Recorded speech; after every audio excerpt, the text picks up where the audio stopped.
Geoholic. All right. Here we are. We are here. Is this day Intro. 1.5? This is day 1.5. Day 1.5 Yeah. of 2023 ACEC Roads and Streets. Yes, we are here again. Tucson, Arizona. Absolutely. The El Conquistador. Again. Very nice resort. Beautiful, as one might say. Yes. I remember last year, wasn't it like raining? Because I remember like we were loading up. I probably was loading it myself, but I remember last year when I was unloading the car and bringing everything in, it was like pouring rain and it was cold and it was shitty. I caught that dig. Yes, you did set it up yourself, but I did come and help, and it was cold and rainy. I do remember it because I helped on the last load of bringing in the stuff. Fair enough. All right, let's move forward. What do you think? I think it's a good time to move forward. We've got our first guest. She's not a stranger to the show by any means. No, she's been on the show. Yep, we know her well. Know her very well. Yep. We're interested to hear in what's new in her world. There is a lot going on, trust me. So, Laura, why don't you go ahead and do self-introduction? Just give us your name, who you're with, and kind of what you do. Well, thank you very much. My name is Laura Newbrow. I am the owner and founder of LNHR Consulting, a human resources consulting firm helping businesses in this industry and outside of this industry, local to the Phoenix area, but we are also national. We have 2 clients. National? Yes. Hold on. Yes. Whoa, when did that happen? Hold on. Kind of a big deal. How do you define national? That doesn't mean Tucson. No. Outside of Arizona, we have clients now in Pennsylvania and in Florida. Wow. Yes. Look at that. Turns out you're good at it. I have gone into business Yeah. development like 20 years ago. I feel like a millionaire right now. Yeah. And instead, just So instead, you're 1,000. You're a hundredaire. I'm like No, she's growing a business, so like it's negative $10 yeah. there. Like, It's negative funny. $10. So it's been a while since we've chatted, at least on the podcast. Yes. And I'm sure there's been a lot of new developments. Talk about how big is the company now? Are you growing, or what are you doing? We are growing. Yes, I just hired in our 9th employee, which is very exciting. Wow. Yes, so we are growing. So in the last couple months, I've really taken a step back from what I was doing before. When I first went into consulting, I was, ready to change the world. Yep. And I'm going to do it all myself. One meeting at a time. One conversation at a time. One fierce conversation at a time. Conversation at a time. So what I've learned about myself in the last year is I'm really passionate about growing businesses. And I sit with people all the time and we talk about, well, when you're doing this, whatever it is that you shouldn't be doing, what are you not doing that's not helping you learn, grow, helping change the business? And sure enough, I had to look in the mirror and say that to myself. And how long did it take you to do that? Oh, a little bit. So how does HR help a company grow? Oh my gosh. So HR, it's the foundation of the culture of the company, right? So we're the ones who really help take what that culture is and put that into tangible material. Sure. How do we help people understand what the culture is when they don't know who your organization is? They've never seen your company before. They're looking for a job. How do you put that onto paper so somebody says, that's me. That's where I want to work. So we help companies that way as far as the culture, but HR can really help companies just from mitigation. Like we're going to mitigate risk, policies, procedures, setting expectations, helping leadership really stay in their lanes, understand how do I help my team learn and grow and still set those expectations. Sure. So we're all rowing in the same direction. When you don't set expectations, people will set their own. Yep. I assure you they will not align with your expectations. Yeah. They're going to be rowing in a direction, and you may think they're going to end up over there, and they are actually pointed close. in. Yeah. Yep. Interesting. We're in circles in the middle of the water. Yes. Yeah. So what you're saying is there's a lot more to HR than just being like the principal's office. Yes, there's absolutely so much more. The collaboration with leadership, with the management team. We focus a lot on those emerging managers, the folks who have never managed before. Okay, how do you now have conversations that you've never had to have before with people who used to be your exact peers that you're now in charge of ensuring that they have their expectations and that we're producing quality work for our clients. So what you're saying is I can't just wave the magic wand and make an employee a manager by giving him or her the title. Exactly. Yes, you cannot chat GPT how to be a manager and have that. Hold on. I'm pretty sure you can. Maybe the new version, the new update, I think can do that. Yeah, maybe so. So your clients, what's the range of company size? Like, what's the smallest client in the largest clients? So our smallest client right now, I mean, we've worked with people who are solopreneurs who are ready to bring on employees. You're gonna have to say that word again. Solopreneurs. It is a single. I like that. Yes, it's a term that I've learned in the last year. Okay. A solopreneur is an entrepreneur who does not have employees. Okay. Yep. Oh. So they're kind of on their own. Solopreneur. Yeah. Yeah, there you go. Interesting. Okay. So work with solopreneurs. This is how we're going to hire people. These are the things that we need to do before we bring these people on. So you don't have to worry about this and then say, oh crap, we really need a policy because my employee just decided that they're going to Yeah. XYZ. Right. Yes. So solopreneurs, we have a small company with 14 people who randomly in one weekend, somebody was severely injured, which was terrible. And then another person was diagnosed with cancer. Oh, wow. Good prognosis, but they're like, that's 10% of our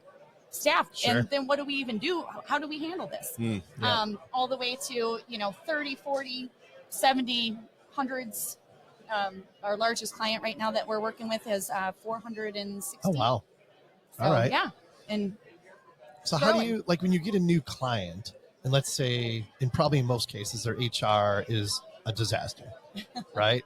How do you, like, what's the first step? Like, what's your, like, what is your strategy to turn companies around like that? Oh, that's such a great question. So this is actually something that I've been focusing on in the last 6 months, which after being in the AEC industry now for 23 years and seeing projects over and over and over again, it clicked that project execution process also works when you are taking on a new client from an HR front. Yes. Funny how that Isn't works. Funny how that works. Yes. So yeah, tried and true.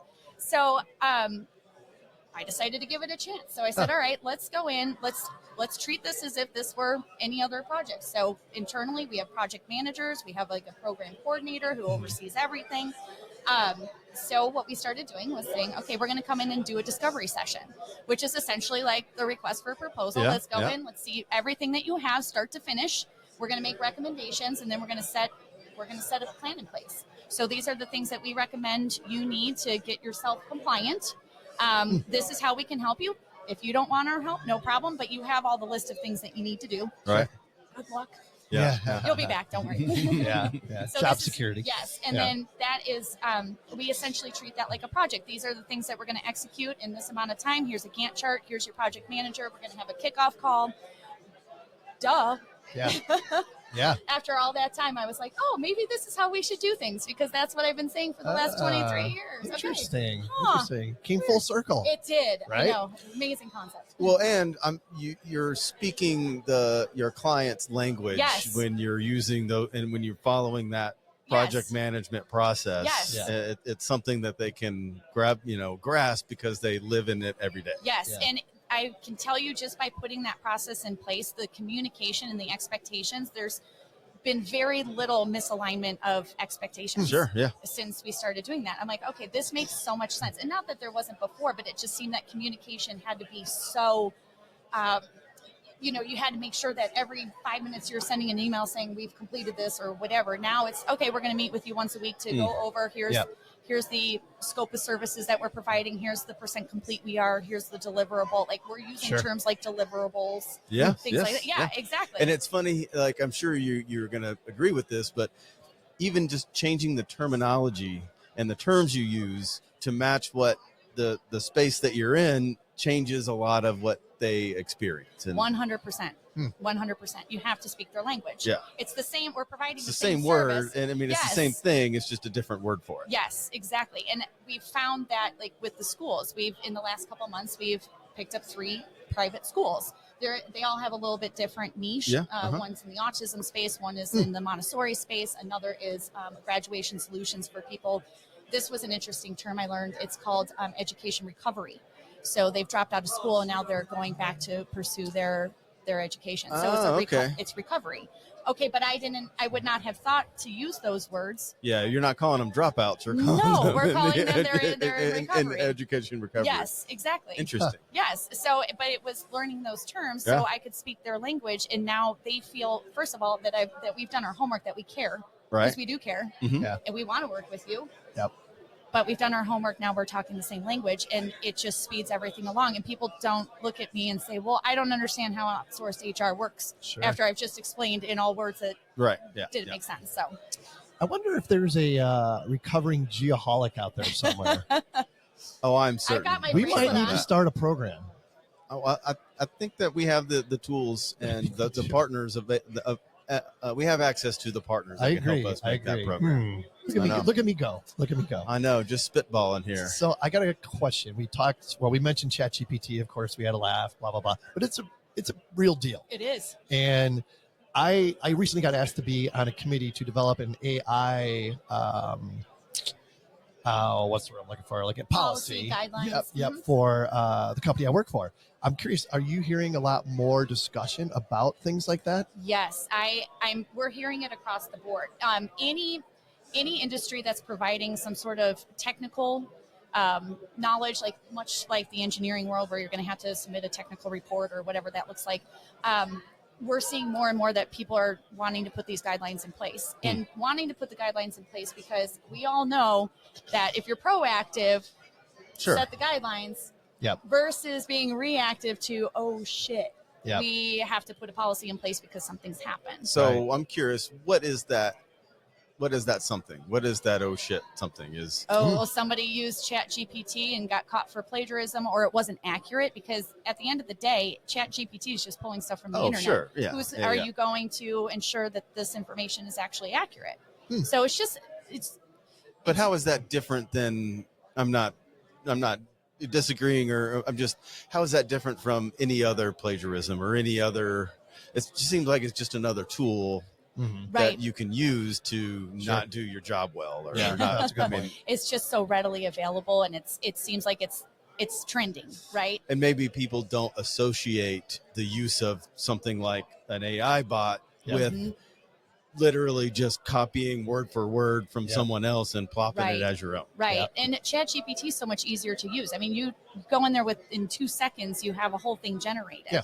So we actually came across something, a company came to us, not in the AEC industry, but they said that they were getting frustrated because the people who were posting their job ads were just going to ChatGPT, typing in write a job ad, and it was Mhm. pulling a job description that didn't align with what their job description was and just copy and pasting it in there. Mm. It had no company culture. It had no why come work for us. There was nothing about what does your day-to-day look like.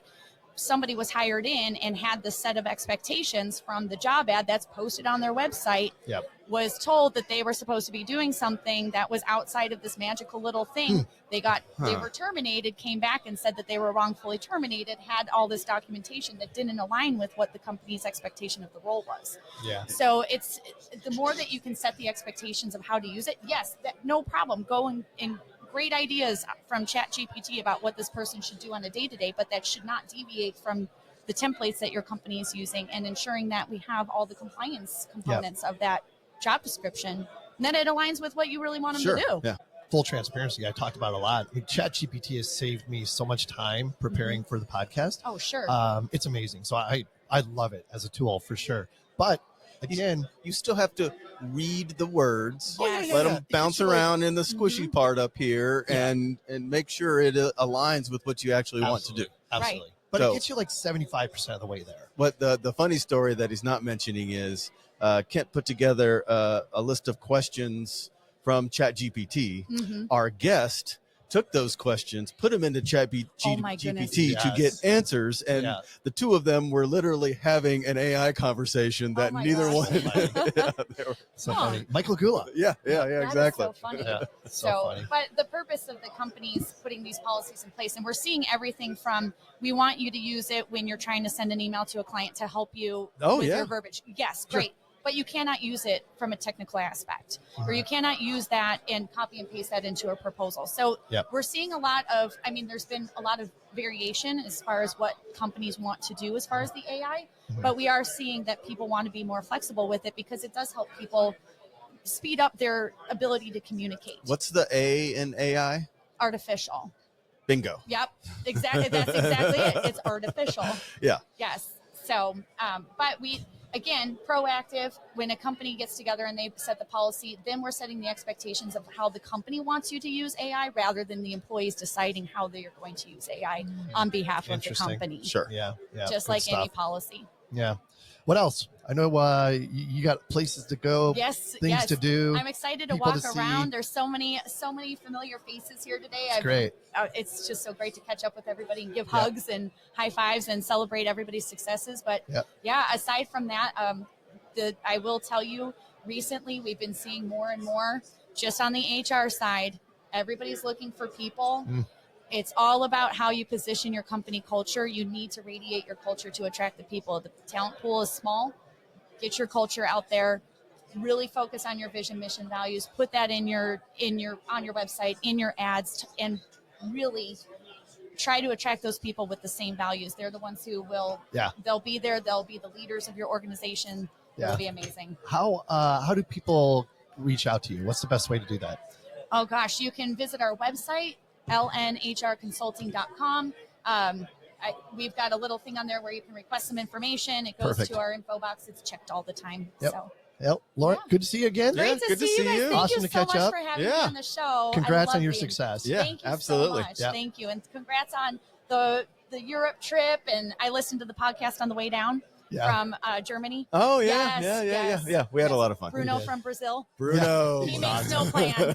He makes no plan. Love him. He's going to walk around. No, Pete So, Bruno. Yep, that's awesome. Well, thank you guys so Yeah, much. hey, It was thank great you. to catch up.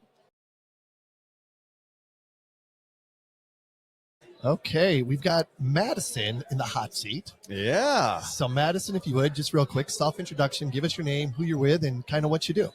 Okay, my name is Madison Baker, and I currently work for a company called RLF Consulting. I've been here for 3 years, but I do have a plethora of experience. I did go to the University of Alaska Anchorage. Oh my gosh. I got a Bachelor of Science degree in geomatics. Nice. Yeah, so shout out to them. I don't think that program exists anymore, but Oh really? so I guess I'm a rare. Yeah. Economy. Yes. Yeah. Yeah. We call that a unicorn. Yeah, no I am doubt. a unicorn. I can see the horn too. Yeah. There. Nice.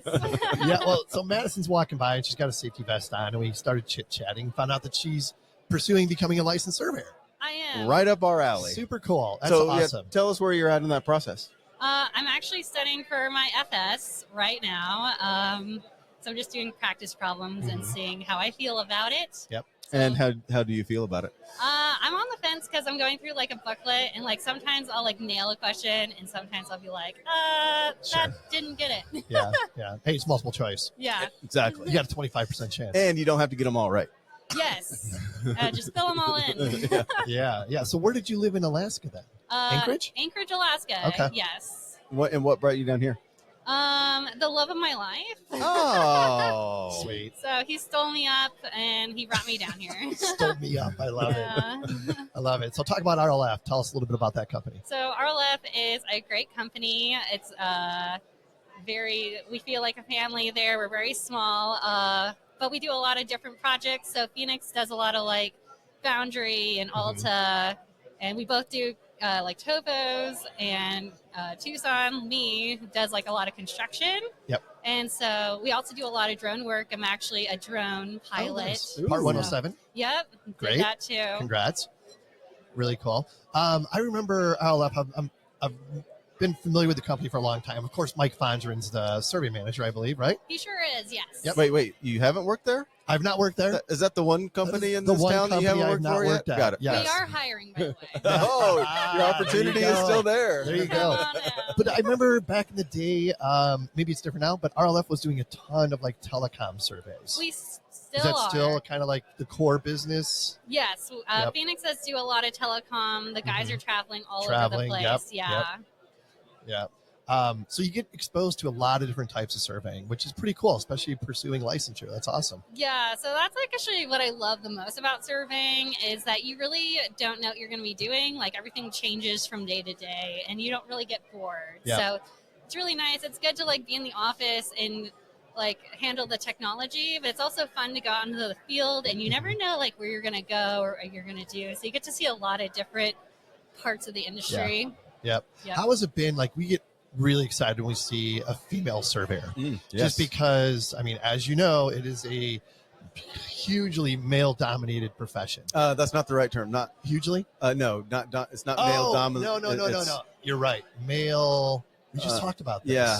male centered or focused or something. It's Male centric. Yeah, I don't yeah, know. something Something Well, like when that. the titles are like chain man and Yes. rodman, it's hard Draftsman, not to like, right? yeah.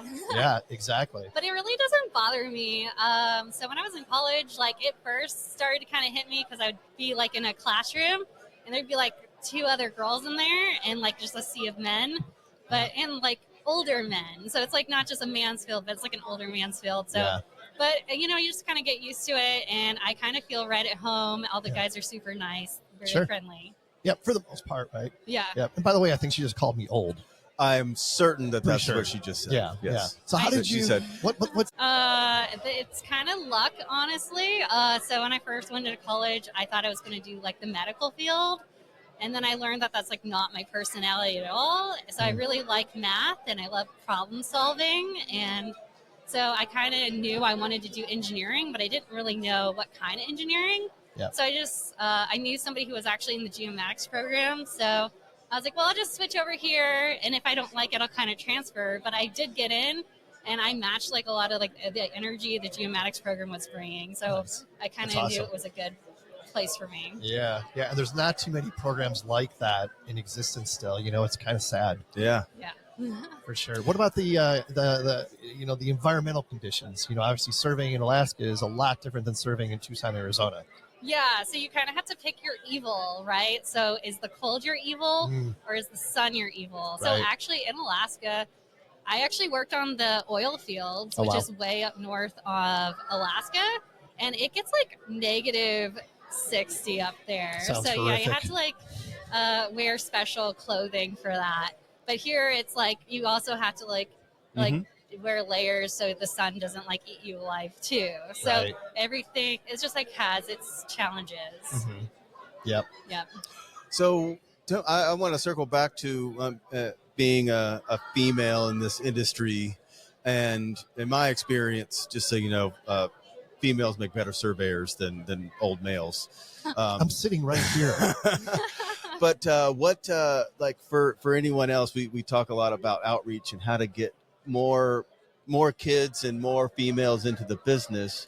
What would you tell your Your an 10-year-old aspiring, self. your 10-year-old self, or what advice or what would you say to somebody that doesn't necessarily know what they want to do? They may like STEM or engineering and to maybe get into this field. Well, like for me, I just really like the technology and I like the diversity and being able to travel and like I'm really smart like math and I like to problem solve, and so I guess if you're into that sort of thing, that could be a seller. I think a lot of people don't really even know what geomatics is, so maybe just even like getting what that even means out there, I guess. That's a great answer. So what would you think of how do you get it out there? Great question. I don't know. Yeah. Well, in Arizona, you know, it's really tough. There's no survey programs and, you know, there's hardly any survey classes. I think at ASU, they might have one like in the construction management side or something like that. Sean might have some news about University of Arizona at some point, But TBD. TBD. Well, Yeah. we are working Having with, conversations. Yeah, we are having conversations, and there is interest, and Yep. We need it. We need it bad in Arizona. Yeah, and we are working with the folks over at the university to make sure that they understand what the demand is from the industry side. Yep. And usually when there's a demand and there's a supply, we Yep. can help facilitate that connection. For sure. For sure. So exciting stuff. Stay tuned on that. Yes. So back to what's a day in the life of Madison look like when you're at work? What do you do mainly? Okay, so I'm like 80% like an office tech, but I can go out into the field and I go out there when we're like really busy. Yeah. So day in life, Madison shows up, she gets on her computer and she usually like does an as-built or a topo or get points ready for the guys to go out. Yeah. And then a day of life, if I'm a field person, is I go on the field with another partner and usually like stake out nails for construction so the guys know where to put things like Yeah. roads and buildings and Yeah. utilities and stuff like that. And so that's Yeah. what it yeah. looks like. So those of you watching on YouTube can see that Madison doesn't stop smiling. She loves what she does. I can tell. Yeah. Right? She loves what she does. So passionate about it. So man, it's infectious. It puts me in a good mood, like talking to you and talking to somebody who is, that excited about the profession. Yep. I think maybe I just haven't been in the profession that long. No. There's still time. No. The profession is changing. I really do believe that. There are a lot, I don't want to say a lot, but there is a movement of younger people, getting into it. When we go to conferences, we're starting to see more younger people, or I'm just getting older, so everybody looks younger. I don't know. But both are correct. Both are happening. So yeah, I think we're trending in the right direction. And I really like the excitement, and it seems that the energy is, and again, great. We're getting older, so it appears that the energy is more than it was before, and maybe that's just for normal. Sure. But, for sure. Appreciate your time. Anything else you want to get out there? You want to say how great Mike Fondren is or anything? Yeah, Mike is great. Ryan's great. Ryan's awesome. Yeah, it's a great I know Ryan. company. More women should get into surveying. Yep. Thank you so much for having me. I hope I did okay. You did amazing. Great. Yeah. Thank you so much. Yeah, enjoy the rest of the show. All right. Thank you so much. Bye.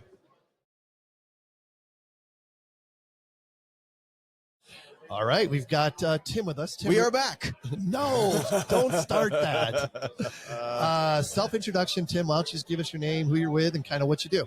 Yeah, I'm with Aerotech Mapping. My name's Tim Burrows. I'm a certified photogrammetrist. I've been at this. This is actually my 20th year attending Roads and Streets. 20th Roads and Streets. How many? Did you say 10 for you or something? I'm going to say 10. 10, wow. Yeah. Amazing. This is probably like my third or fourth.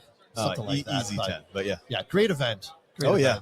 It's just good to see people you haven't seen in a while reconnect, and just see where people are at in their lives, I mean, things change so rapidly in this world. It's crazy. Mm-hmm. Engineers change. Yep. More than any other industry. You think so? Yeah. More than surveying? Yes. Oh, wow. Interesting. So how long have you been in the photogrammetry business? Close to 20 years. So 20 years, okay. Yeah, background, I was with Tucson Water in the GIS department. Oh, okay. So that's where I got my feet wet with GIS. And mapping. I came into this industry, didn't know what I was doing. Yeah. My previous firm, I learned a lot. Great group of people. Kind of learned all the different technologies as they progress throughout the years. Mm-hmm. Yeah, well, let's talk about that a little bit. I mean, gosh, talk about some of the changes you've seen over the last 20 years. The timeliness of getting data completed compared to the old analytical machines. Sure. And we used to put everything on CD. Yep.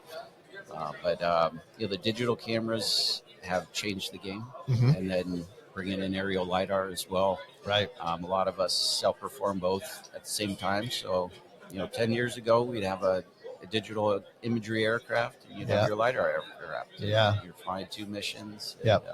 So being able to acquire both, do dual acquisition at the same exact time is the best of both worlds. Yeah. We were just talking to a gentleman from U of A, and we were talking about, a survey program potentially and that type thing. Are there any photogrammetry programs in colleges? Is there anything like that? That's a good question. I don't know if there is, right? It's like, how did you get into photogrammetry? Well, it's probably similar to what you land surveyors did back in the day. You kind of went under a mentor. And I firmly believe that's still the best way to do it. I learned from, a guy named Don King, who was working at my previous firm in the early 60s. Wow. Right? And then the other gentleman I worked with at my new firm, Lyle. Yep.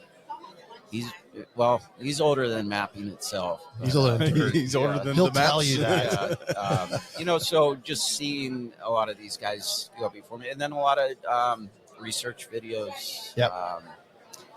Let's see. I'm drawing a blank, and I don't want to repeat his name, but he does Mapping Matters for the ASPRS publication. Okay. So even you can be a photogrammetrist. Absolutely. Just watch YouTube videos, get a good mentor. Okay. Right. Worked for a firm for 10 years. Yep. Absolutely. But there's a certification process, right? Yes. And do you know, kind of what that looks like? Let's see. I think I got my certification about 5 years ago because I just renewed it. Mm-hmm. I think there was a base of 5 years in the industry. Okay. And then maybe applicable Mhm. schooling from there. Yep. And then some references, and then you got to take the test. Yep. The test that I personally took had really nothing to do with photogrammetry. It was a lot of satellite-based Oh, stuff. interesting. And I think I barely squeezed by, but I remember my colleague took it, and it was Yeah. everything that we talk about. So I think they have Yep. 3 or 4 different tests that they Sure. disperse. That way, people aren't trying to cheat. Yep. that Yep. sort of thing. And getting that certification, did that help you in your career to have that? Yes and no. Mhm. Did I get a raise or anything? No. Yeah. No. Yeah. Maybe No. some legitimacy. Yes, absolutely. Yeah, that's a good one. Yeah. We'll talk about Aerotech. Talk about the company. We're a very aggressive company. We own and operate our own aircraft, which That's huge, right? we're one of the few. And Yep. just recently, we got a second aircraft. So now we're fitted with 2 aircraft with 2 digital sensors on it and 2 LiDAR sensors. Oh, wow. So You guys are set up. if we cover the Southwest. Mhm. So if we need to be in Redding, California in the Mhm. morning, then you got to be down in San Diego in the afternoon. And got Yep. something out in El Paso. It's a lot of ground to cover. And as you guys know, timeliness, and then you toss in a round of bad weather for Yep. a week. Next thing you know, you're behind. Yeah. So, having 2 aircrafts will be able to kind of situate ourselves in the western coast, Mhm. and then also here in the Southwest. So, having 2 full-time pilots and Sure. operators is going to be very helpful. Yeah. Do you need clear blue sky? In a way, winds are probably the biggest issues Okay, that we okay. deal with. And it depends. I mean, you might be doing a 20-acre parcel and clouds all around, but you just happen to hit it at the right time, and you don't have a lot of cloud cover and such. But when you're doing aerial LiDAR, you have a lot more. You have a buffer on Okay. what could be acquired and such. A lot of the LiDAR flights in Arizona, for instance, Mhm. were up in the air at 4 a.m. Wow. Because if you're up there in the mid-afternoon, it gets Mhm. to a certain temperature, it could just destroy your unit. Yeah. So that's Interesting. another thing, trying to tell our clients, hey, we couldn't fly it. What do you mean it was great weather? Well, Yeah. it's just too hot Sure. in Yeah. a way. So, Yeah. The logistics side of that's got to be very challenging at times. But I think and correct me if I'm wrong, I think Arizona's got to be like the perfect photogrammetry type state, absolutely. right? yeah, absolutely. And we've been doing photogrammetry forever without LiDAR. Yep. We get a lot of new clients now. They're like, well, we want LiDAR. I'm like, do you really need Do you it? need it? You Yeah. Right. you want that at an Yep. expense. Yep. So it's, but like you said, it is. I mean, we got a lot of open terrain. Yep. You can see the ground perfectly. And Sunny 330 Yeah, days a year sure. or whatever. Yeah. granted, any chance we do, we drop LiDAR on it because it never hurts. Sure. But, Yeah. you could come up with just about the same product, Hmm. in southern Arizona. Yep.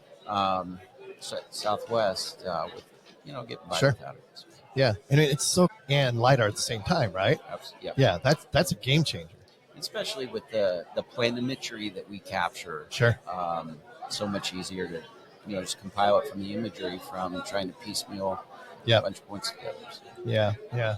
How much of your time is spent educating your clients? Because a lot of people, you're like 20 scale, 1 foot contours, 40 scale, whatever. I mean, there's a lot of different options there.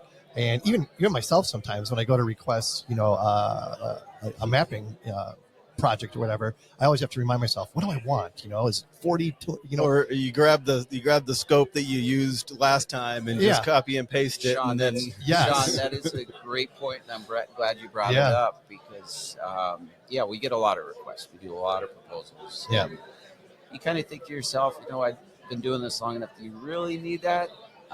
So I try without overstepping. Mhm. So maybe 50% of the time I'll Yeah, kind right. of toss in my 2 cents. Sure. But Yep. at the end, I try to deliver exactly what the client Mhm. requests. and a lot of times it's the person that's asking for it. It may not be the person that's actually going to dig into the weeds on it. So Mhm. they're just saying, "Yep, this is what I got last time, and it worked." Yep. And you sometimes have to go through your client to their other subcontractor who was actually Mhm. going to take what you give them, Yep. and really nail it down. 5,000 acres. And you're like, "Hmm." you really, do you want Do ya? to regroup? Or so Yeah. and so said they could do it at this accuracy because they think the better, they don't realize the better the accuracy that the fees just they Sure. go up higher. Yep. So we try to find that sweet spot to where they can do their modeling of, a suitable scale, because obviously the lower the GSD, more accurate your map's going to be, but you really need to be down in that 3 centimeter level or 3.5. Right. Let's talk about accuracy just real briefly. When you say 1 foot contours, right, what you're getting is plus or minus, is it half a contour? Is that kind of the rule of thumb? That's like the 1990 standard. Okay. I would be shocked if I delivered a 1 foot topo and your residuals are 6 inches. It should be closer to that 2/10. 2/10 consistently. Yeah. And obviously the topography generated from that surface it fluctuates a little bit, so that should be right around that 3/10 mark. And that's talking about here in southern Arizona. You know what I mean? So, sure. When you're dealing with dirt and stuff, you go out to a roadway, a photogrammetrist, I mean, those check spots on the roadway should be within around a 10 to 1,500. Yeah. That's pretty tight. Yeah. It is. And it's like, you ask yourself, do you really need that much better to drive up those costs? Yeah. And I'll be honest with you, like, almost every mapping job that I propose on, I always get a quote, from an aerial mapping company. I mean, I'm going to give Mike Dower a plug, obviously, good friend of mine, also works for Aerotech in Southern California. So, and he's amazing. That guy's incredible. But because of the technology and the advancements, like you talked about earlier, the cost has come down to make it very reasonable to the point, like, you almost can't survey it conventionally for what you guys are able to do it now. And I'd like to tag on to that too. And, we have UAVs, right? We utilize them as a tool. Yeah. But, at the end of the day, what makes photogrammetrists a little more efficient is we're not just flying that project on that day. Yeah. We're out sometimes 8, 10, 12 projects a day. Really? And that's where the efficiency comes into play. People just automatically think, oh, I got to pay to get an aircraft up there. Well, we're also flying a bunch of other projects during that time. So those fees are nominal. Yeah. You know what I mean? So sure, it makes it efficient for you guys as well.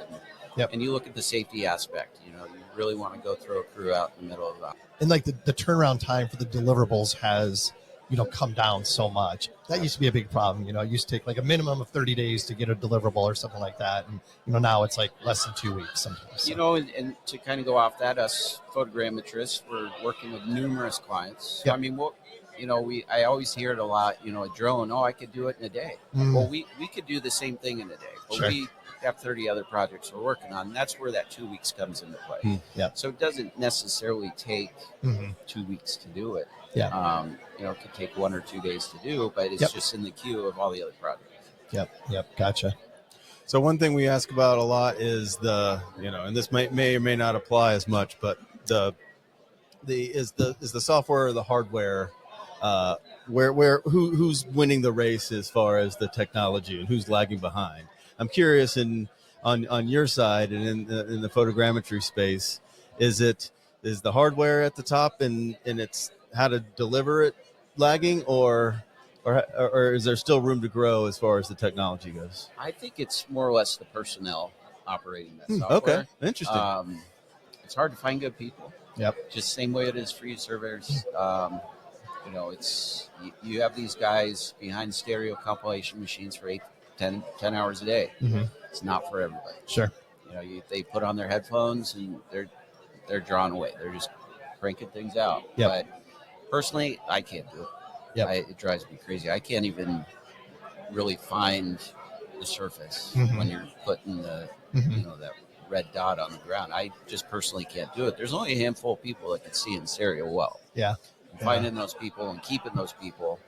I've always said we'll hire new bodies in, but it takes 3-6 months sometimes before you could actually turn them loose on a map. And then you got your second set of eyes coming in, checking their data, making sure it's good. Yeah. Are you predominantly converting surveyors or GIS gaming kids. That's a trade secret. Okay. I know what funny. the answer is then. That's funny. Are you guys struggling though? You mentioned it's hard to find people, and like you mentioned Lyle, right? Lyle is like an icon in the business. Yeah. And he's retired now, so that knowledge is no longer available. So like mentoring, also, you mentioned how important that is. Talk about some of those struggles. We got a good group. The owner of our company, Aerotech Mapping, have Leo and Teresa. They've been doing it for a very long time themselves, in the trenches, working all night to get projects out. So they really have a good grasp of what needs to happen. Mm-hmm. So, still having them overseeing our production team is, can't ask for anything better. Sure. Sure. So. Yep. That's awesome. What else? You got anything else you want to get out there? Anything exciting? New and exciting? The only thing we're running, I'm sure you guys run into it, is insurance. We're battling insurance. It's the prices are just getting crazy. Yep. So us as a sub, if we're working for a civil engineer, they're coming in and say, well, we need $10 million of aviation insurance. Wow. For these bigger firms, they might think, oh yeah, just do it. But it costs small businesses like ourselves, it costs money. Yep. And then when you say, hey, it's going to be X amount of dollars to get this requirement, it's tough. So things are changing on that side of things, and I don't know what's driving it way over my pay grade. But I think it's all across our industry. Liability insurance, aviation insurance. Yeah. And then it goes back to educating the client, having conversations with them in order to pass that additional cost on. Yeah. Making them understand that this is what it takes these days. Yeah. And especially my insurance policy is not your risk abatement. Like that's not how this works. Is you don't use my insurance to manage your risk. Right. You need to manage your risk. That's a real my insurance is for my risk, not yours. And some people just think of Take it that way. advantage of Yeah, it, right? exactly. Yeah. And I'm sure you get that same thing. We do. So that it's something we're working through the growing pains with. And, changing things up internally as well. So. Yeah. Well, good. Other than that, life's good. Awesome. Still playing music? I am. My wife and I have a band called Coyote Road. Yep. Find us on Facebook. Shameless plug. Shameless plug. Love it. We do a lot of rock and roll. Yeah. And we have 4 kids at home, so that's kind of our our breakaway from the family life. We just turn our amps up loud. It's awesome. Play old rock and roll. And so I was trying to get our band to play here tonight. That'd be amazing. Next year, we're going to work on. Oh, really? Have a big rager. That'd be so cool. Is the plan to turn it into kind of like a Partridge Family thing and get all the kids in the band and start handing out tambourines? And... They all are required to take piano. Okay, very good. They Yeah, nice. bitch and complain. They got to take piano lessons every week. And we actually my wife's a professional pianist, but she hires somebody else to come in and teach our kids because they won't listen to us. Yeah. Same thing with youth sports. I coach my kids' team. Sure. They have a blast. Oh, that's great. Yep. All good things that build a solid foundation, Yeah. So good for you. Hey, good to see you. It's been a while. Likewise. Glad we got to catch up, and thanks for your time. First time on the Geoholics. Oh, nice. I do listen all the time. So Yeah. I wasn't really know what to expect. Yeah. I still listen to the playback. There you go. Sure. Awesome. I will say it's really hard to hear your own voice. I don't think many of us ever do that. It takes a while to get used to. Yeah. Really I love it. Yeah. All right. Thanks for stopping by, Tim. Yeah, Yep, gentlemen, thank you. Thank you. Back from lunch. Back from lunch. Yep, not a bad spread. Yeah, nice. Yeah, I had a protein platter, had like a bratwurst and a burger and a chicken leg, and Good for you. yeah, feeling good, feeling good. Not so weighed down. Yeah, nice, Yeah. nice. They ran out of salad, so All right. I had an all right. excuse to just go all meat. Ready for a strong afternoon? I am. I'm feeling good. Feeling good. All right. In fact, let's get that rolling. Yeah, let's do it. Quick introduction. Just go ahead and give us your name, who you're with, kind of what you do. Sure. Chuck Gaida, and I am a federal employee in between agencies right now. Okay. I was with the U.S. Treasury, and I'll be starting with FEMA, FEMA. on Monday. FEMA. What's your role going to be? Civil engineer. No kidding. For like a section, like how does FEMA? How are the geographically? How are they set up? Kind of like the U.S. court system where you have different districts. So I'm going to be in Division 3, which is out of Philadelphia. Oh wow. Okay. And they service eastern states like Pennsylvania, New York, Virginia, West Virginia, New Jersey, Yep. Washington, D.C., and then other divisions serve other areas of the Yeah. country. So, but I'll be mostly working from home. Yep. But then going out to Philadelphia every so often to Sure. interface. Interesting. But I haven't started yet, so I really don't know what it's going to entail, except I'll be doing some civil engineering. Yeah. Yeah. So you actually be in the trenches a little bit, huh? Absolutely. Yeah. That's exciting. yeah. Get you back into it, right? Because what did you do Yeah, prior what to the was your Treasury? previous? Yeah, so I was with the Treasury for about 12 and a half years. 12 and a half, Not really a well-known thing, but the Treasury does employ foresters, geologists, civil engineers, electrical engineers, computer engineers, mechanical engineers, because there are various aspects of the tax code that involve engineering assets or engineering principles, and the revenue agents, which are trained in accounting, don't have an appreciation of that. So we come in as a field specialist, look at what it is that's going on, and so there's a blend of tax code and then the engineering background that we have as engineers for Treasury. And so we look at the assets, we look at the argument that taxpayers made, and does it hold water, or is it subject to some adjustment? Yeah. And so Yeah. I'm sure you got some great stories. I do, but I can't. So. Yeah. You knew where I was going. Because you're still a federal employee, right? Well, Just I mean, one. Come on, just one. I mean, it's really unusual that one of the last things they said to me before I left is here's the non-disclosure that you're not allowed to discuss any of the case specifics. I saw a lot of really neat things and experienced some testy arguments at times. Yep. I mean, there was one point in time where I was interviewing the owner of a company. Sure. And, I got called a name, a couple different names. Yeah. Yeah, it was very unusual. But, Yeah. I think he had a sense that what he had been doing wasn't exactly, on the up and up. yeah. So, but, most of the time, though, we dealt with corporations. And so it was never a personal thing, and it was just, deal with the corporate attorneys, deal with the corporate accountants. Yep. Never, It's rare that it was an owner. Right, Yeah. exactly. Yeah. So if you have a general contracting firm, for instance, that has applied for some of these types of credits or deductions, and they're not publicly traded, you're more likely than not to interface with the owner. And it's a rare instance, but Yeah. So how did you tell me? Go back a little bit. How did you start with how did you get a job with the Treasury as a what would you call it, a specialist or field specialist? specialist. Yeah, that's what they call the engineers. I'm guessing you didn't graduate college and say I'm going to go get a job with the Treasury. No, that wasn't the case at all.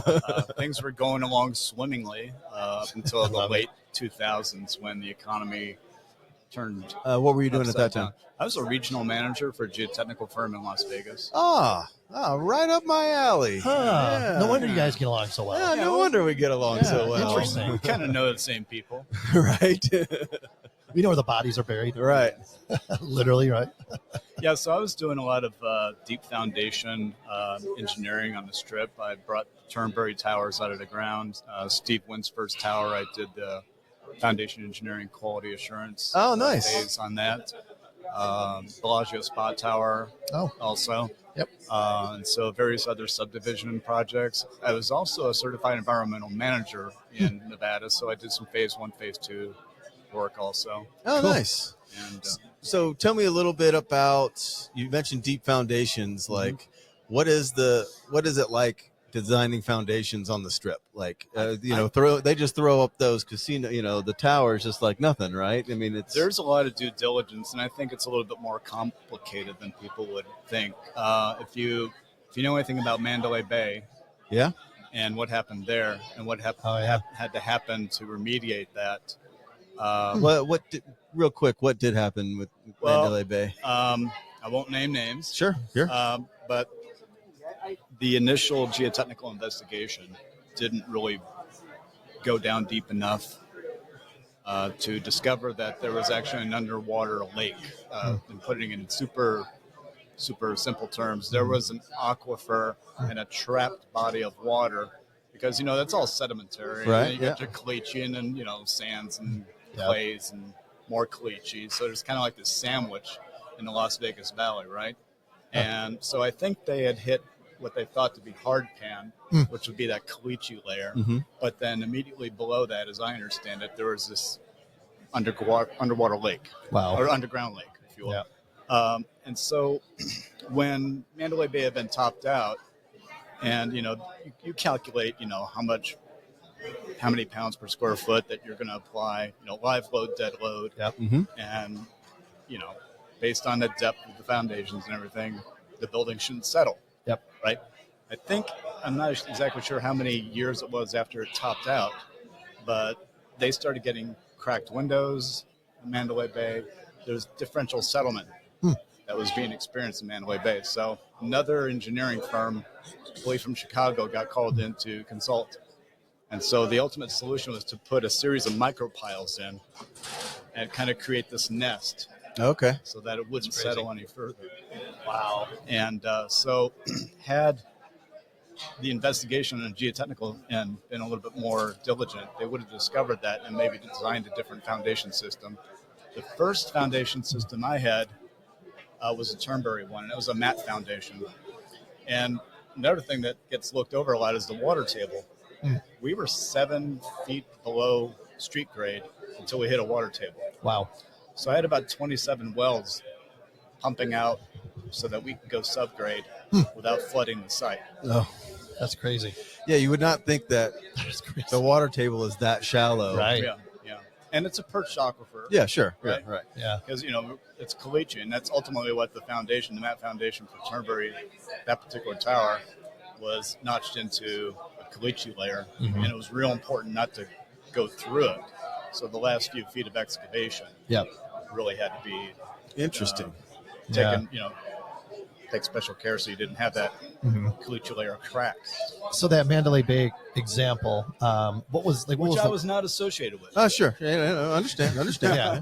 But what is the ultimate lesson learned in that case? Yeah, I think you really have to have some sanity checks, right? Make sure that, and I think also being familiar with the geology of the Las Vegas Valley, and understand that there are not just one perched aquifers, but could be several perched aquifers. Sure. And the caliche plays a big role in that because it's like concrete. Yeah. It's got a PSI of around 45, 50,000. So it's hard stuff. It's really a bear to excavate through. And, but, I don't know where the mistake happened. Sure. We just know it did happen. And, I'm sure there were a lot of lessons learned on that. And I'm sure at some point you got, like you said, it's a sanity check. Like, okay, this is not the first tower that's in this area. Right.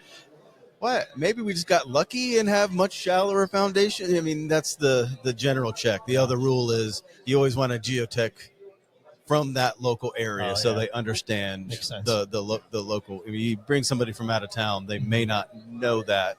They may think they're doing a thorough investigation and not even ever see it. Yeah. I think it might have been at that point in time the furthest south on the strip that a high rise had gone up. Before then, I think it was Luxor. Yeah. And the Luxor, I don't think is as tall as Mandalay Bay or the ancillary structure of the Mandalay Bay that they had up. But yeah, it was, I think, the furthest south, and it's proximate to the airport, which also limits the height of the building that can go up. Got it. Yeah.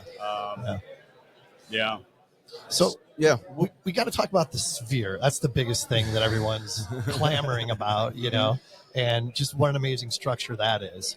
Any comments or anything? What was on that site before they built this? I don't think there was much of Monstrosity anything of that I construction. can. Yeah, I think it was actually a staging area for a lot of the convention stuff. Okay. If Yeah. memory serves correctly, it was just a big open parking lot. Okay. My wife and I were there in September for her birthday, and the plan was to see Steve Martin and Martin Short over at the Wynn that weekend, but they canceled, and they rescheduled for December 15th or 14th. So, we said, well, I guess we have to come back to Vegas in December. Yeah. And we were staying at the Palazzo, and our room was facing the Sphere. Yeah. And so I had never seen it. I had seen it going up in various stages Yeah. when I visited Vegas, but I did not see the finished product up until this September. And wow, Amazing. It's just an incredible structure Yeah. on the outside. Yeah. We're going to go and see U2 Nice. the day after we see Awesome. Martin Oh, Short and nice, Steve yeah. Martin. Yep. And, it's not 4K resolution screens or 16K resolution screens. Yeah. That's insane. Yeah. They're It's just not- almost better than reality. Yeah. You know. Yeah. It's not 100 speakers, it's thousands of speakers on the inside of that thing. Yeah. Yeah. So Yeah. we're really, really looking forward to it. Yeah. I can't wait to hear about it. And then I just want to think about, how do you design a foundation for That's a what I'm ball? Right. Yeah. Like, and I know it's, it's kind of in the ground a little bit, or Uh-huh. it has that illusion, but Yeah. that still has to be some, unique challenges, I guess, It's that gotta be, goes into. yeah. Is there anything like that in the world? Is that like I think one of a there's kind? Or Saudi Arabia, maybe? I think I might have heard I think something there about. is something out in the Middle Yeah. East. Yeah. Not quite as big, I don't think, but You can fit the Statue of Liberty, the real one, not the one on the strip, inside of the sphere. That's Wow. insane. I didn't know that. got to get there, man. Like you were I saying had last something on night. my phone I could probably show you, but it's not for viewers, of course, because they couldn't see it. But yeah, I took some. I'll show you after the show. Yeah, sure. Yeah. It's pretty amazing. So, what do you looking forward to in the new role? Because again, I did a lot of stuff in Vegas and other parts of the Southwest as a civil engineer. I maintained my professional engineer accreditation, even though I was with the Treasury. But the thing I miss most about is starting out with nothing and then being able to, Vegas, and it's like, did that building? Yeah. Oh, yeah. that Yeah, type yeah. of thing. I mean, even a sign foundation across from Caesars. I did Caesars valet parking garage too when that was going Oh, on. wow. So a lot of spread footings on that one. Yeah. 14 by 14 foot spread footings for the Wow. parking garage, and so But you're still going to be in a position where, like, something has to happen to initiate yeah, you to we've do got something, lots of stuff right? that happens Yeah. up because if you look at the purview of FEMA and what they respond to: wildfires, earthquakes, Yep. hurricanes, Yep. tornadoes, flooding, and that's, I'm sure there's other stuff that's involved as well, but Yep. infrastructure is always impacted by that type of event. Mhm. And so, as I understand it through my interview and discussions afterwards, that, I'll be involved in post-disaster recovery efforts. It's awesome. We're also going to try, I think, take a look ahead Mhm. and maybe harden some of the structures. Yeah, that's what I was always, going to ask. Yeah. You have an area of the country that is always hit by a hurricane Yep. or whatever, tornado. Yep. Be proactive somehow, right? Yeah. Right. So, this That'd bridge be is cool. always failing. What Yep. can we do to mitigate that? Do we need to harden it? Do we need to, do some Yep. different engineering? Yeah. And so I think we're going to try to do, for lack of a better word, disaster prevention mitigation type of assessment. Yep. You go in and look at those type of That's exciting. things. And Yep. so I think I'll be plenty busy. Yeah. They are very short staffed, and Interesting. they could use more engineers. I know that. Yeah. Interesting. Yeah. Well, with your background, it seems like the perfect fit. I hope so. Yeah. Hope I can help out a lot, because I think not only would be getting involved in the civil engineering community again, and it's so refreshing to come to this convention I bet. and be, say that I'm a civil engineer Yeah. again. I've always been a civil engineer, but Yeah. now I'm really doing civil engineering work as Practicing. opposed to I'm with Treasury, and then you have to kind of explain what the hell is an engineer Yeah. doing at Treasury. Yeah, Yeah. right. Yeah. Yeah. And then they, I got to go. It's like, Yeah. It's kind of like telling people you're a surveyor and they ask what that is. Yeah, Yeah. exactly. It's a bit of a chore. But what else? Anything else you want to get out there? I mean, obviously you're excited about the new gig. absolutely very Seeing excited you about the too. I'm gig. jealous about that. I don't know. It's just good to be back in the engineering circles Yeah. for real, instead of just kind of assessing other Mhm. folks' engineering. Yeah. And Yeah. it's good to see some old friends here at the convention too. Yeah. Folks that I went to school with back in the '90s are here, and it's Yeah. good to reconnect with those guys, and Yeah. they're happy for me too. That's I cool. think everybody's really happy, and I'm Absolutely. happy. Wife's Yeah. happy. Everything's gonna be great. I do have one more question. Yes, sir. This is kind of funny. So we've talked to wives of surveyors, but I don't think we've talked to a husband of a surveyor. Oh, that's actually a good question. That's Yes. right. My wife is land surveyor registrant in Yep. several states, California. So are surveyors as crazy as everybody says there? I know she doesn't listen, so I know, but- you can be honest. I don't think that's something that would describe her. Good. Well, good answer. Good answer. She's very well measured. There you And, go. There you Yeah, I like that. Ended on that. I like the joke well there. measured, Yeah. But no, I mean, she's, it's not that she doesn't have fun, but, I think she takes her work seriously. Yeah. And people respect her for that. Yeah. There aren't a lot of women surveyors in the industry at all. Exactly. Yeah, it's a common thing we talk about. But it's nice that she gets the recognition I think she deserves. She stays up on top of everything, and she's very, very thorough and meticulous, I think, in her methods. But no, she's not crazy. Maybe a little insane, not crazy. Just a little bit. All right. Thank you for your time. My This has been a pleasure. great conversation. Really appreciate it. Yeah.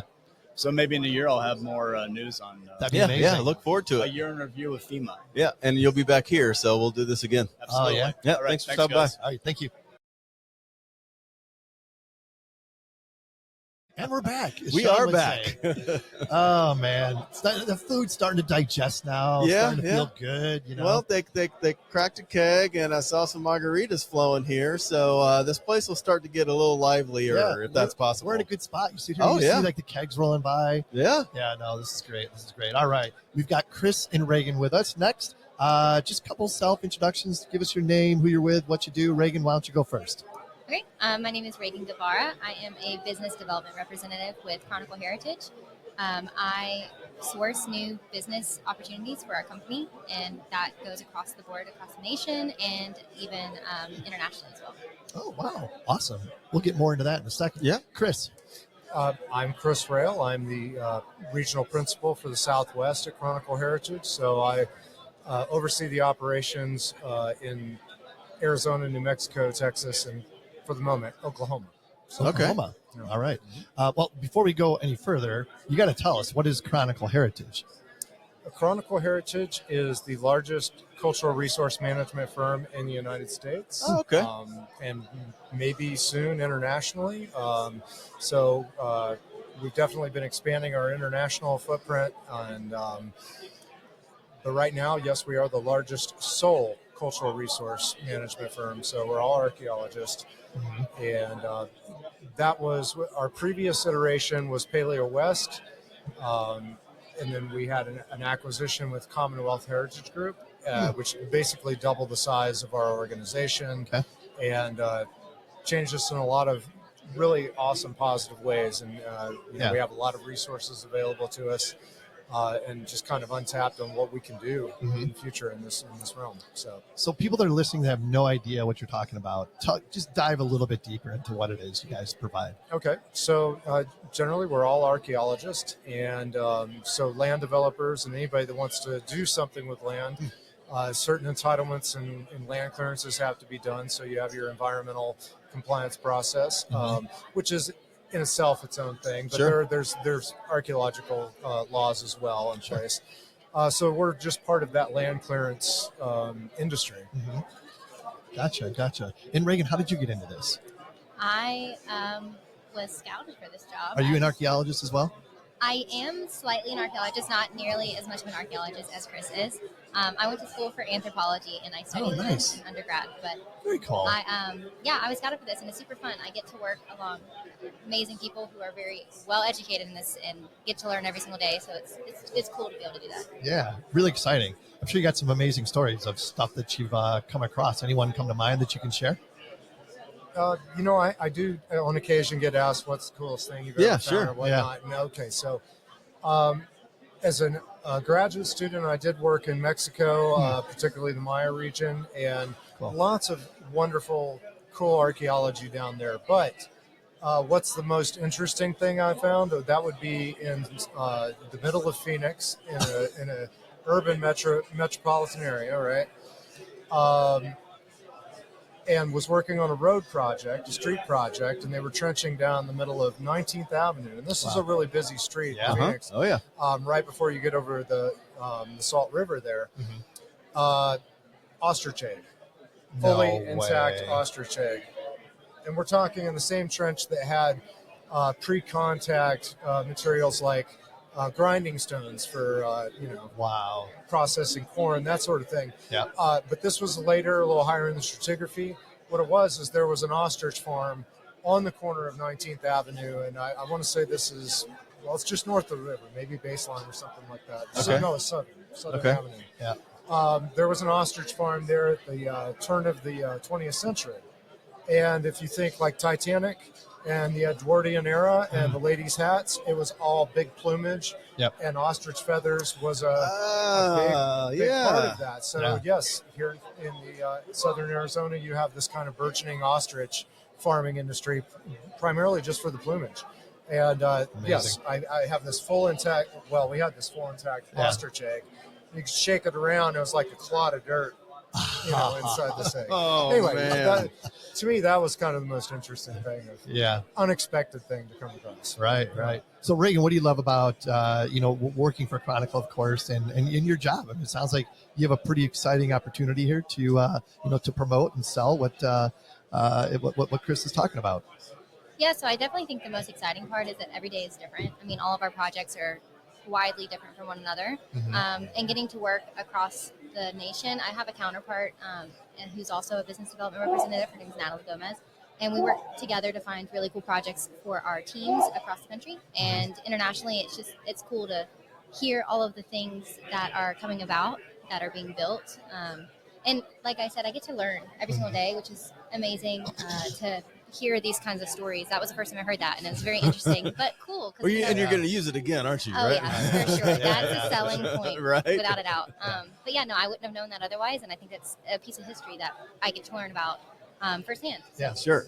And I'm sure you guys then have to be very, very early in the development process, right? And Yes. so you're identifying some of these ideas of projects sometimes before there's even plans for them. Is that right? Sure. So you got your pre-construction process, and somebody wants to clear land and get those entitlements for all their permitting in place and whatnot. And so, say, for example, in the city of Phoenix, there are certain laws that need to be followed in Phoenix for the permitting process there.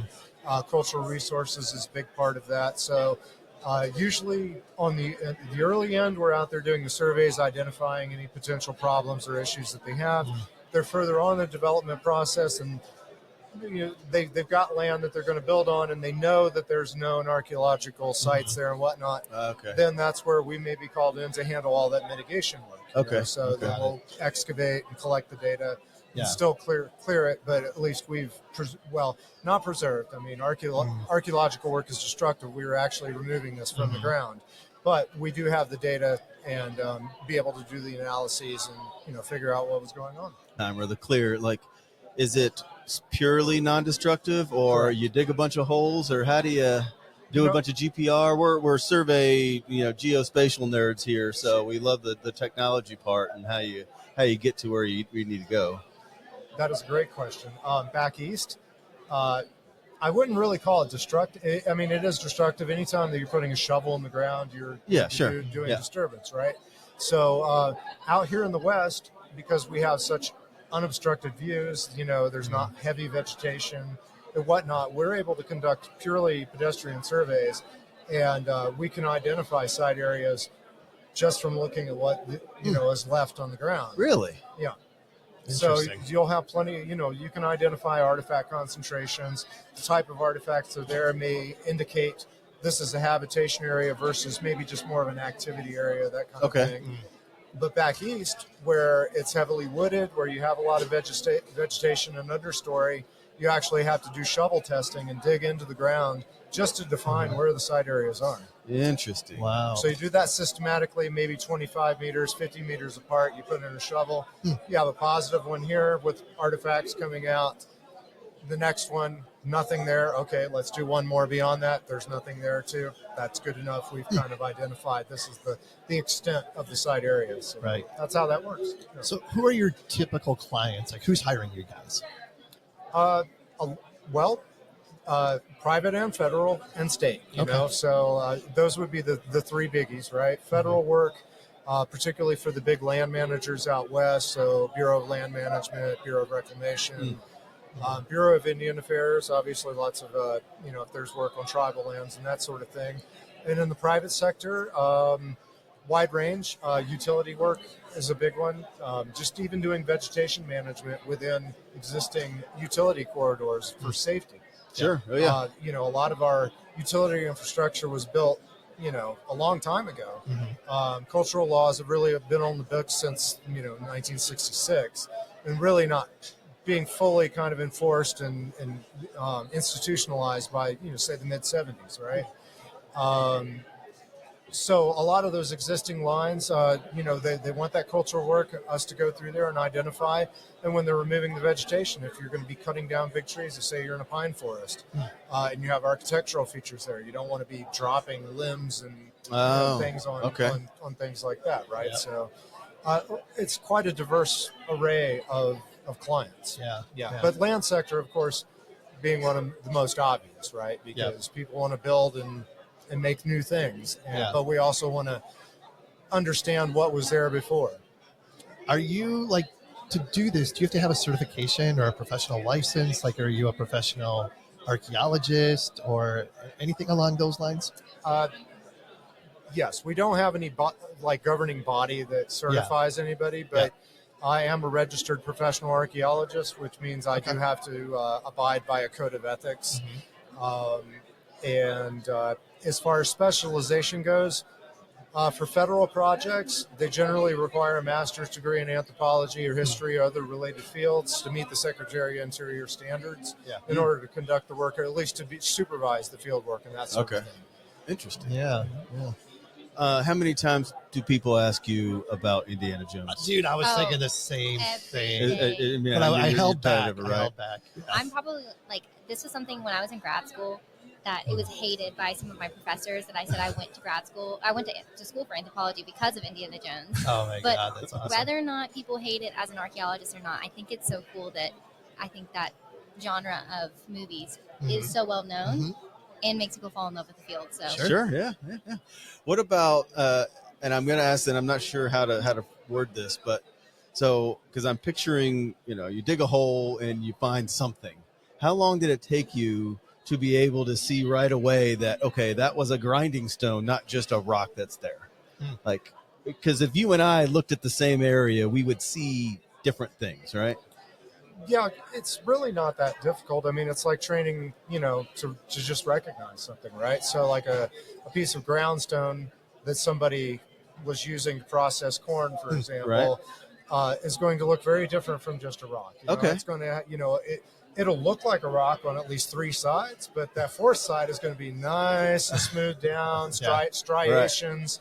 And in the case of here, say in the desert Southwest, we have really formalized tools, from even 2000, about 1,000 years ago. You got these really beautifully crafted trough metates, and for two-handed grinding, so that even the grinding stones are really big. Sure. But say take that back 2,000 years from there, when people,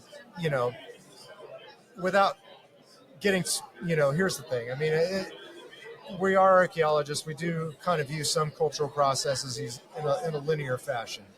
And you could say that the previous archaic people, their grinding stones were much smaller, much more informal, because they're collecting grasses and those sorts of things. They're not domesticating, crops and growing stuff on a massive scale, right? Yeah. They're still hunter-gathering, so they're still, they're gathering wild plant foods and processing those. And you'll take grass seeds and do the same thing. You're still grinding it down into a paste, adding some water and cooking it and making something that hopefully tastes delicious, right? And supplementing it with game hunting at the same time. But you can definitely tell if you've been trained to understand those tools, you can tell the difference in those tools. What's the most common thing you find? Flake stone or chip stone from making stone tools. Okay. I mean, just because that's a much longer period of history that people are making stone tools versus, say, making pottery. Because everyone pictures you just pull up clay pots that, that's what you see in a museum. It's a lot of just the material that's left over after busting rocks to make sharp tools, for processing things. Thing with pottery is that's related to intensive agriculture and domesticating crops, and it's only until you want to store an excess of food that you start thinking about making containers to actually store this kind of food. Yeah, like I never even thought about that. I mean, no, keep in mind, outside of pottery, there's options, right? You can make bags, and people certainly did process food in bags, like in leather bags. You heat up hot water. Okay. I mean, so there's many methods that you can do, but the pottery, its biggest function is being able to cook food and to store food. But you could store food in a box. You could store it in a leather bag. I mean, so you just store it in the ground. I mean, there's lots of options. Right. But yeah, pottery was kind of game changing. Is it one of those things where like you guys show up on the site and like the project owner's like, oh shit, here come those guys, and then because they're worried about you finding something and shutting down their project potentially, you know? Sure. And, I would say maybe 30, 40 years ago that was, and it's still a vestigial concern for a lot of folks, but I mean, we know way quicker or sooner in the process these days than say we did 30 or 40 years ago. Okay. Somebody's got a project and comes to you and says, we're interested in developing this piece of land. Well, okay, let's take a look at what you got there. We can, pretty confidently say, yeah, you're going to be good. You're going to have to do a few compliance things, but you're probably going to be good once we're done with this. Or we're really straight up, and it's like, no, you don't want to build here because this is going to be very expensive. Interesting. Yeah. Kind of like a geotech. Kind of, yeah. Oh, yeah. Like I know right away if you're in an area, like your costs are going to double because of that area. Yep. And not everybody really knows that. Sure. And is that, and I'm curious, is there resources out there, a GIS map that I can turn on the layer and it'll tell me where all the arrowheads are?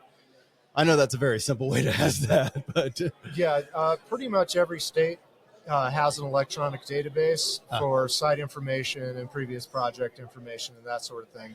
Obviously, it's confidential, and you have to have to be credentialed in order to have access to that information. But yeah. And do you have to report to that same agency everything that you guys find? Correct. Okay. Yep. Yeah. How about you, Reagan? What are you excited about? Like, what do you love about the company? What are you excited about moving forward? What I love about the company is the atmosphere, for sure. Everybody gets along really well. It's really a laid-back company. I look forward, though, to, like I said, learning and moving forward in my career within the cultural resourcing. I mean, I went to school for anthropology, and unfortunately, I graduated during COVID, so that kind of set me back a little bit.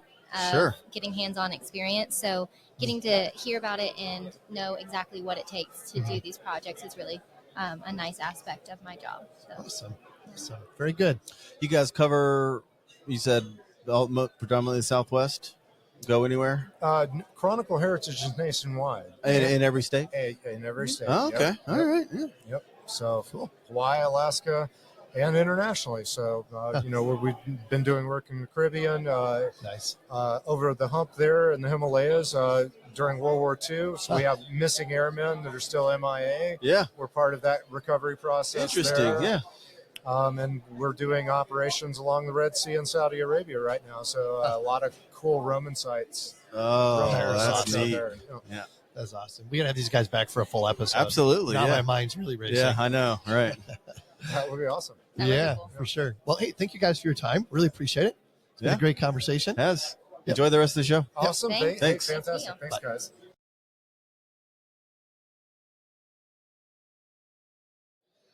All right. We have Ollie with us next, and I am going to have him do a quick introduction because there's no way in hell I'm going to get his last name right. So just your name, kind of who you're with, and what you do. Okay, so I'm Ali Shamshuripur. I'm a new faculty at the University of Illinois. University of Arizona. Did you go to U of I? Yes. Oh, that's why he said that. That's so That's what I'm funny. used to. I went to SIU. Okay. Yeah. Yeah, you might want to practice University of Arizona because your new Yes. employer wants you to know. It's just a habit. I get it. So what do you do at the U of A? Transportation research, in short. Oh, okay. So my focus is on travel behavior and activity behavior. What people do when they decide to do that. To whom do they reach out to go with? If they want to go jointly, things like that. Interesting. So it's more like And habits? Habits is a big part Okay. of our research. Yeah. You mean like why I'm going to the movies and who I'm going with?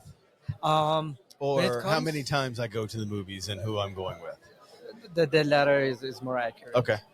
We don't think a lot about the causalities, but we are interested in getting the outcomes right.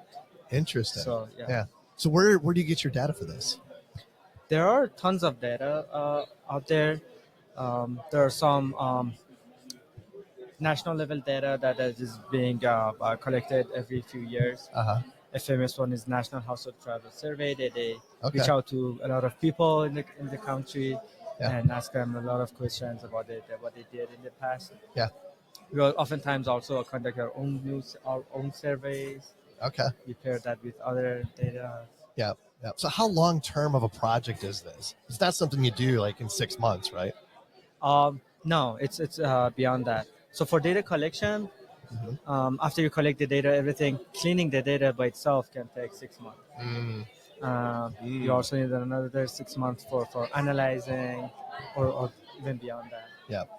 And how reliable, because it's all surveys, right? Mm-hmm. How reliable do you have to, I mean, is that a thing where people just lie on a survey, or if somebody asks them, they say the opposite just to mess with you? Like, is that a thing you guys think about?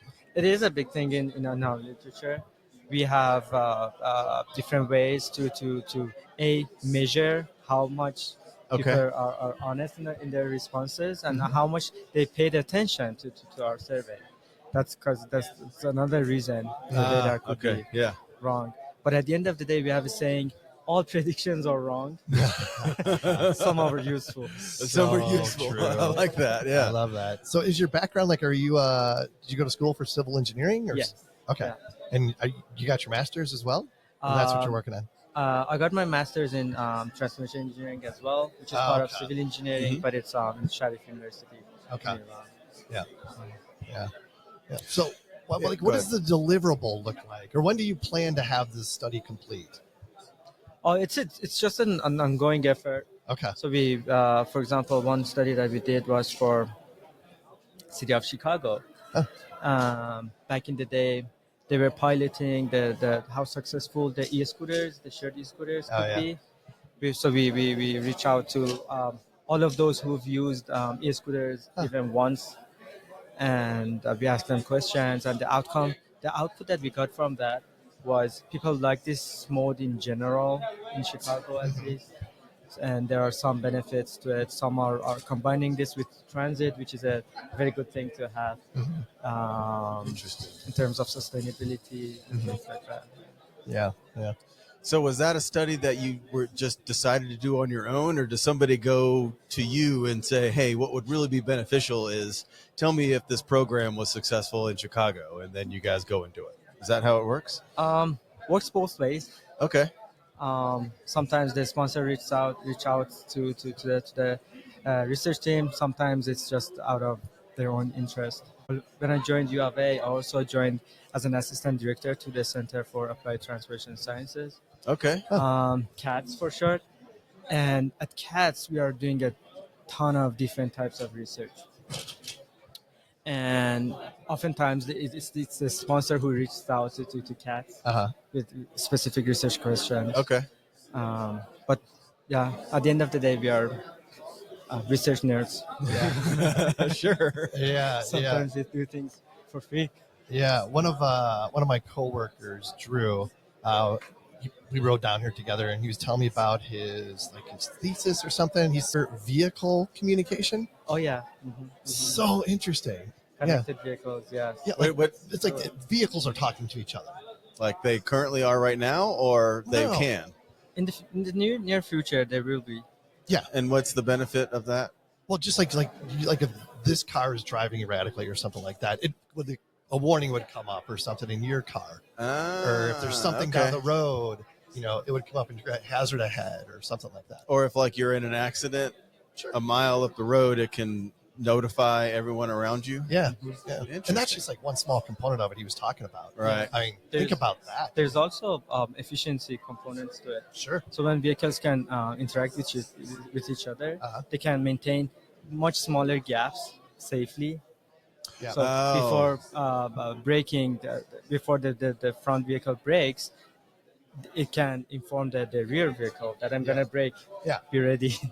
So is that the thing that will make traffic jams? That is that what they say is if everyone was let the computer drive, there would be like half the amount of traffic Sure. because Yeah. a lot of it is just I stop because you stop, and then we all stop for That's no it, reason. yeah, And Uh-huh. instead, if it Yeah. gets this congested, then the robot takes over, and you all just move through, Yep. and then get on the Yeah. other side, kind of thing. Well, yeah. I mean, that's just like one step closer to being all self-driving cars. Yeah, and Yeah. they Yeah. said if every car was self-driving, there Yeah. would not be traffic jams. That's a hard statement to make. Okay. Because So tell me why. I mean, what would prevent that? When it comes to people's behavior, we are very complex creatures. So when we learn, so we call it induced demand. When we learn that the quality of service of any service has been improved now, Uh-huh. we tend to use that service more. Okay. So and this can interesting. cancel out. Yeah. Yeah. So it's like there's a psychological component to your Yes. studies as Mhm, well. mhm. Cool. So did you come here just to work on this study? No, so I'm a new faculty at the University of Okay. Arizona. So we do a lot of things in CATS.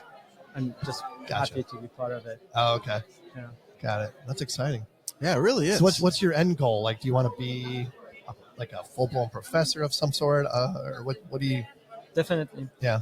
Contributing to people's lives is also a big thing for me. Yeah. Just to help bring up the next generation of researchers. So Love what is do you have an example of what's the most interesting, or what's one of the behavior tidbit that most people wouldn't know, and as far as transportation, which maybe one you found? The induced demand that I just mentioned, it's a big thing, and oftentimes it's being ignored, even within our own like research field, transportation. Yeah, it is just the role of the habits, because that's also kind of a habitual behavior. So when we get into the habit of doing something, we get less rational. We just keep doing whatever that we've been doing, right, to some extent. That makes a lot of sense. So when we get there, we get less sensitive to like different policies and things like that. Yeah. We just need to figure out how to turn texting off anytime the car's moving. Oh, that would be awesome. Wouldn't that? I mean, it seems like a simple thing. Why can't we do that? I don't do it, but it's still it's still there. Right. Like I somehow I want to because now it's a behavior thing, and my wife is a good example. As soon as the car stops, she immediately looks at her phone. Yeah. Like every time without clockwork. Sure. Isn't that amazing? And I can't. She'll never break it from that. Like it's just it's a reflex. Yeah, but not while she's driving though. Not She's good about that. Not while she's driving, but then stoplight, stop sign. It's like, I need that shot of anything. adrenaline. Yeah, or whatever. it's like she hasn't seen it for more than X time, and it just works up to where she has to. Right. Yeah. She says she's checking the time, but I'm like, the clock is right there. Like she's not checking the time. The old checking the time excuse. Yeah, exactly. All right. Anything else, Al? You want to get out there? Yeah. What are you excited Really about? interesting conversation. I appreciate this. Thank you very much. Very exciting, interesting for me. Also very exciting conference. Good My conference. first Yeah. time. Oh yeah, the first time here. Uh-huh. Oh sure. Yeah. Have you been to any of the talks or any of the classes that they've had so far? So we had a presentation this morning on cats. Oh, and okay. The type of research that we do Cool. in cats, various types.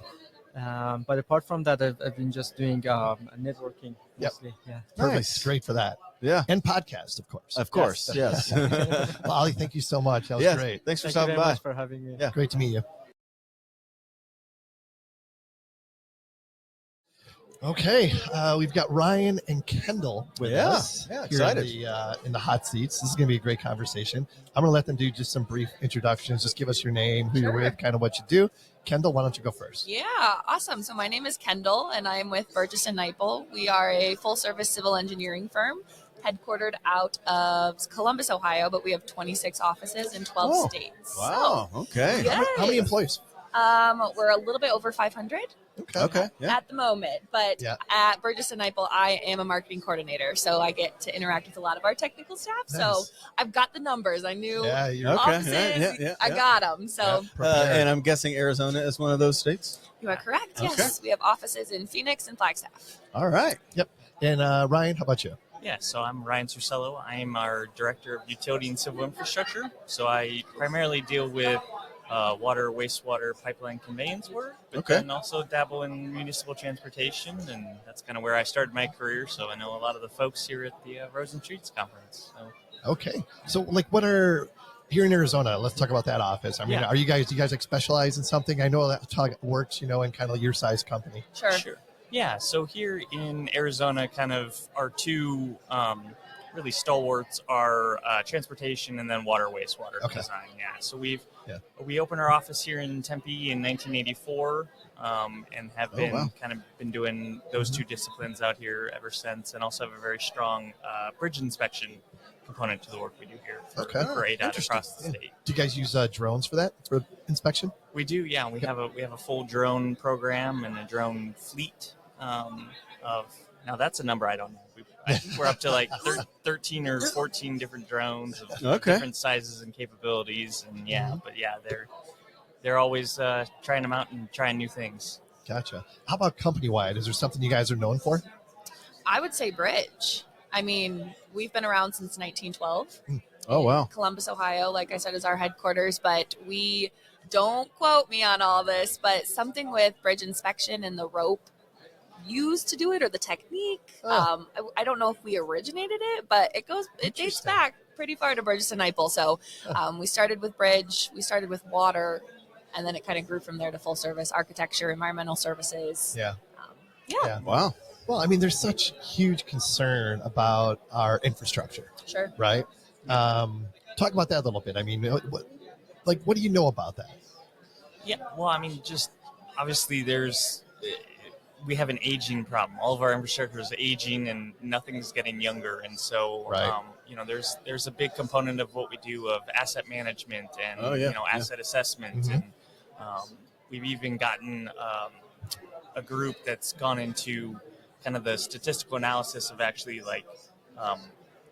for pipe replacements, looking at projections on pipe break rates and trying to predict kind of where things are going to break based upon the break history, rather than just simply taking the age of the pipe as when it needs to get replaced. Really looking at it from an analytical perspective. Sure. And trying to, again, kind of stretch the dollar more wisely and use it where it's most needed.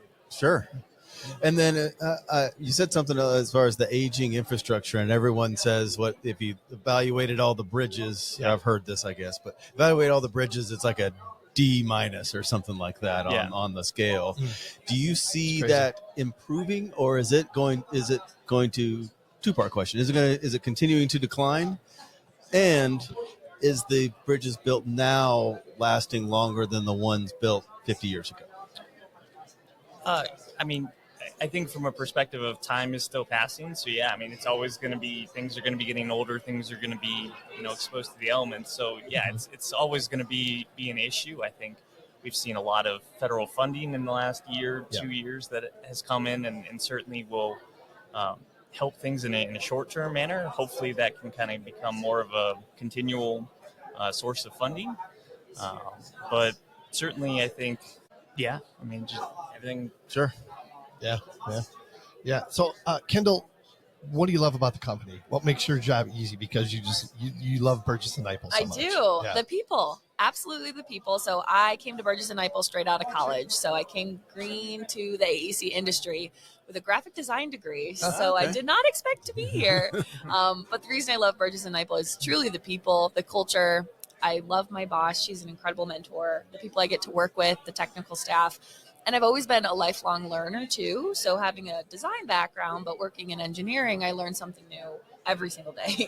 Yeah. So I could walk the street and not think about the pipes under my feet, but now I know how vital they are to the community because we help design those. So that's the curse of being a civil engineer is you can't stop looking at the curb and the catch basin and all that. Yeah.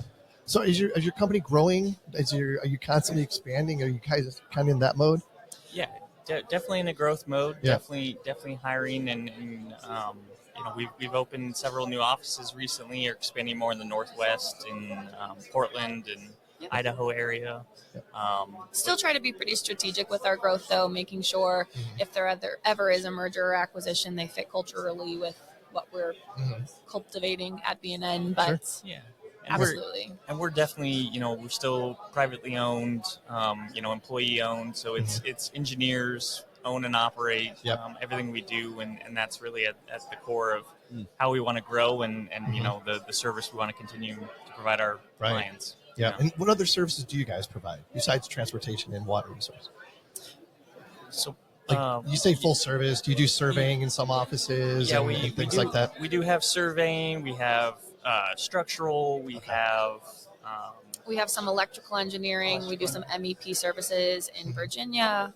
We do land development in Texas. Architecture more out of the Cincinnati, Ohio office up north. Sure. But yeah, I would say environmental, architecture, land development, transportation, utility infrastructure. Right. Got it. You've done this before. Listen, I got these. I have to know these. So Just got it down. What else? What are you excited about? this is my first Roads and Streets conference. What do you think so far? I love it. I obviously like to talk. I'm a people person, being in marketing, so it's just nice to be face to face with people. You know, we went through 2020 and 2021 and didn't have these conferences, so I think people realized how beneficial face to face networking actually is. So it's nice to just get out and meet new people. Yeah, totally agree. How about you, Ryan? Yeah. Honestly, I'm really just excited about technology, and I think technology is, we're definitely a forward-looking firm as far as technology, and I think there's a lot of advantages we're going to see in our industry moving forward in the next 5 and 10 years between AI. I was just going to say, what about AI, right? Yeah, so we actually do kind of have a full AI group and have developed our own in-house, it's called PipeAid.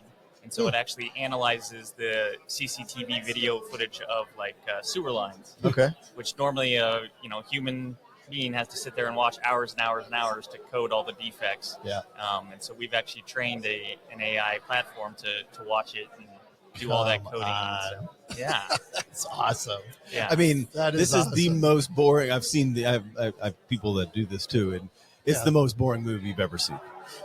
Well, nothing happens. Watching those tapes? It just goes. Yes. It's just a whole. Yes. Well, until you see some of the things that end up in the sewer, And then eventually you're you'll like, find something cool, and something and cool. and cool is like, how did that get there? Yeah, but it's and it's just one of those great things where I think really we approach AI from a perspective of it's a tool to supplement us. It's not a tool to replace us. And so we're now as engineers able to kind of focus on how do we use that data now better rather than spending hours generating the data. So. All right. cool. Well, appreciate you guys stopping by and chatting with us. Yeah, Great to know you and Burgess Nipel a little better. Absolutely. Thank you for having us. Enjoy the rest of the conference. Sure, you too. Yep. Thanks. Thank you.